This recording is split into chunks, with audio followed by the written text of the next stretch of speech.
Diving on into our first project, we are going to be making this flower stamped pillow, which I created back in 2018, but it's still such an incredible DIY project. I went ahead and I started off by taking some baby breath flowers and just pressing them between two pieces of paper and added a couple of books on top. And after a few hours, you're going to have these nice pressed flowers, and we're going to essentially be using these as stamps for our DIY.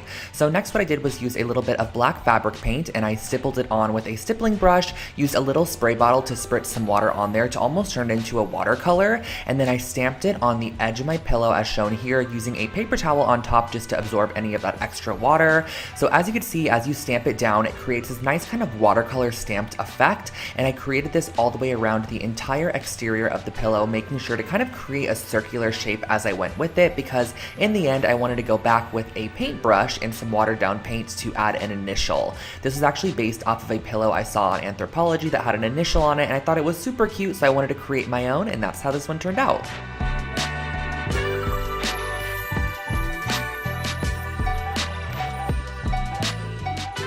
This next project is actually my first ever IKEA hack I uploaded to this channel, and I love it to this date. So I basically ended up using all three of these products here. I used the Frocta straps, I also went ahead and used the Alceda braided floor cushion, and also this little stool as well. And the process of creating this is actually super simple. So I just went ahead, I flipped the floor cushion upside down and flipped the stool upside down as well. As you can see, I got this from the As Is section from IKEA. And all you have to do, since I'm using those Frocta straps here, is go ahead and just mount the stool to the base of the floor cushion. Now the underside of the floor cushion has a nice kind of metal wiring. This allows you to intertwine your strap throughout and just strap it however tight you would like. And I also love how this project is totally reversible too. So let's say in the future you don't want to use this as a side table anymore, you could simply undo this strap and you still have all of your components that you originally started out with, and that finishes off this table.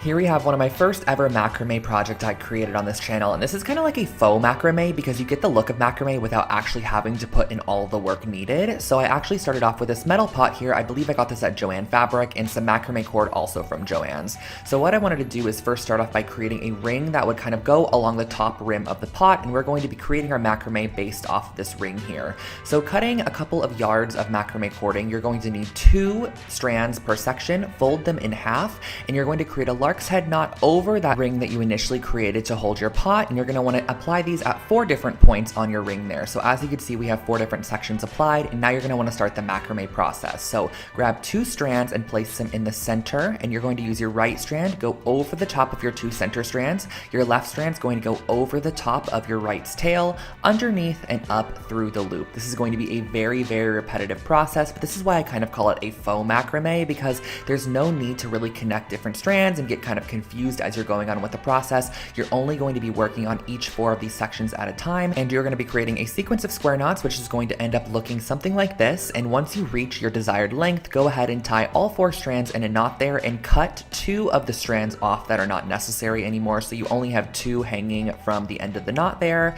And then once you finish it off, just go ahead and tie all your strands together at the top and hang wherever you desire.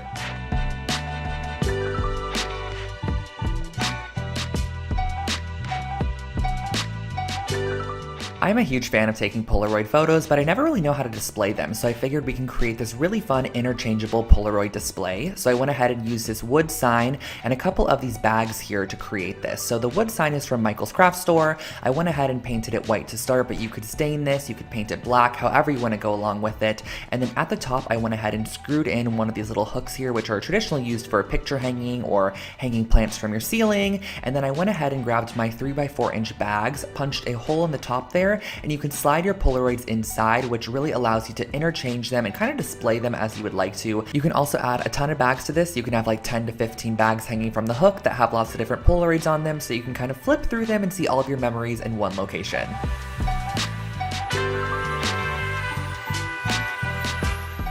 Next up, we have a fun dollar store project. This is wicker lantern lights, and all I did for this project was get some of these little wicker balls from the dollar store, and I went ahead and I spray painted them first with a brass spray paint. Now you could spray paint this however you'd like to, but I thought the brass would be nice because it kind of would make them look like metallized objects on top of your light strand in the end. So I went ahead and sprayed these with a brass spray paint, and once I was finished with that, I went ahead and grabbed my fairy light strand. Now the best way to put this through these wicker balls is honestly to look for larger holes in the wicker. That way you can kind of string it through like a needle and thread. So I went ahead and I strung through my light strand, and I made sure that a light was positioned right in the center of each wicker ball. And once the light was in position, I went ahead and added a little bit of hot glue onto either side to hold it into place, and that finishes off your little fairy light strand.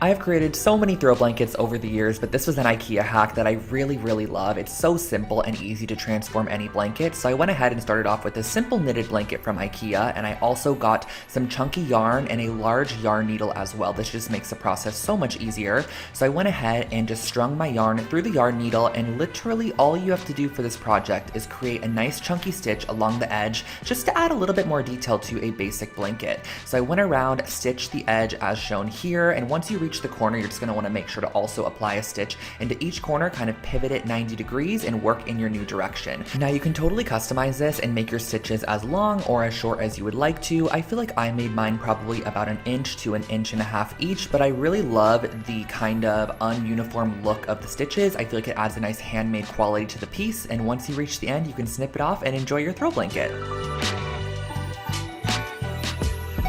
Here is a wall art project that is again totally customizable and extremely simple. So if you need something quick and easy, this one is for you. I started off with a couple of metal rings. Now you just want 2 varying sizes for this project, and I gave them a nice coat of black spray paint. But again, this is totally customizable, so you can spray it whatever color or metal finish you want to. Now I went ahead and I did a little lark's head knot of the gray yarn at the top there and just tied a little loop. This is going to be the top of our wall hanging where we are going to be hanging it on the nail.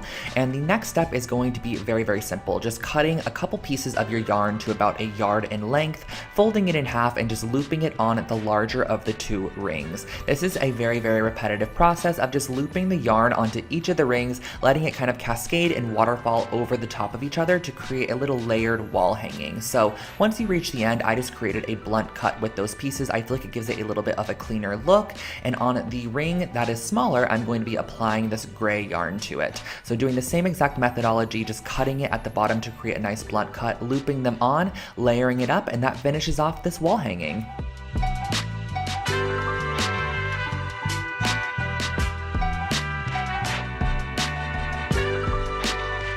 I remember this copper and concrete jewelry stand being a huge hit on my channel, so I'm really excited to kind of be reliving it right now. So you're going to want to go ahead and get a couple of copper pipe pieces along with some concrete and a mold that you're going to be using for your concrete. So I just used some simple concrete mix. You guys all know that I basically suggest the pre-sifted one that comes in the 10-pound bucket. Back then though, when I was creating this project, I did not know about that. So now I do. I highly suggest that one. I went ahead and mixed up some concrete, poured it in the bottom of an oatmeal container, and then went ahead and placed one of my probably about 8-inch tall copper pipes on the inside there. You're going to want to go ahead and let that dry fully overnight so you have a nice base for your jewelry stand. The great thing about concrete is it's pretty heavy, so it's going to weight it down and allow you to apply really whatever you want to the stand. So I'm going to go ahead and just use E6000 to kind of conjoin the copper pipes together, but I went ahead and kind of placed this little T-shaped joint right there, and then I also added some E6000 on the inside to place in one of my copper pipes as well, which is going to be the crossbar. Just let this cure for a couple of hours to the next day, and that finishes off your jewelry stand.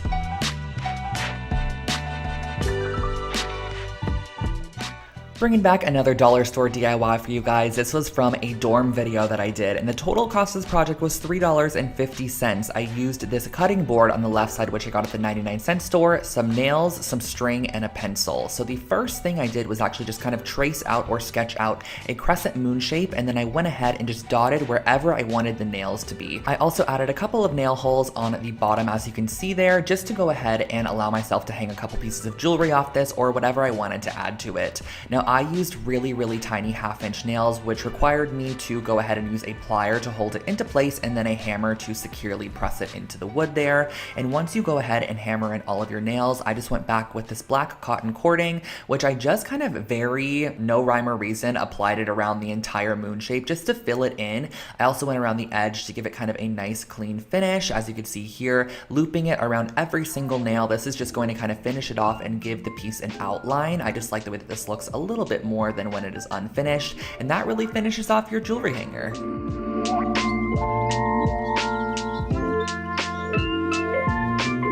Moving on to our next project, I called this one Floral Globe Decor. Not sure why, because it is more so a fun paperweight or just a cute little shelf decor piece, but I went ahead and I used some resin for this project, a mold, and also some faux florals. So the first thing that I did was I actually sprayed my resin release spray into my mold, and then I pulled off a couple of these yellow roses here. I think I got these at Michael's or Joann's, but you can also get them from the dollar store for sure. So I pulled off a couple of those along with the leaves, and then you're going to want to mix up your resin. So the resin is super simple. It is equal parts of the resin and equal parts of the hardener. Just make sure to stir each one individually for about 2 minutes each, and then mix them together and stir for about 2 minutes as well. So as you can see here, I'm just mixing it up, making sure it's nice and incorporated, and then you're gonna go ahead and mix them together. So just pour one of the cups into the other one. The resin is now going to start its process of chemical reaction, I guess you could say, and you're going to pour that into your mold there. I then placed in my flowers. You could do flowers, you could do glitter, whatever you have that is small that would kind of fit inside of this resin mold would be perfect for this project. I just opted for the flowers there. I whipped up another batch of resin, poured it over the top to ensure that everything was fully covered, and then you're gonna let this sit for probably about 24 to 48 hours, and that finishes off your little paperweight.